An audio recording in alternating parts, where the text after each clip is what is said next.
scrivo, sono poesie tutte scritte di getto, veramente io scrivo dovunque, in macchina, a casa, il pensiero che mi viene di tutto giù. Mi fermo, giuro, mi fermo. È vero. Allora, questo si intitola Respiro mio. Vorrei esserti respiro negli istanti dove buie parole restano mute e navigare per le parole, baciarne l'essenza su labbra asciutte, danzare seguendo la musica di ieri.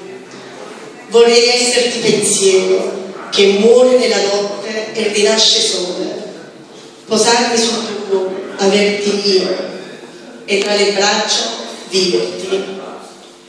Vorrei esserti sorriso, lacrima, pioggia, scivolarti sulla pelle e vestirti di emozione, con occhi, mani, parole, esserti pagina di diario e sospirarti amore. Vorrei esserti vita, ascoltarti nelle sere fredde, quando il giorno finisce, aspettare dentro di te la nuova estate. Vorrei non lasciarti solo e in un respiro amarti sempre di più.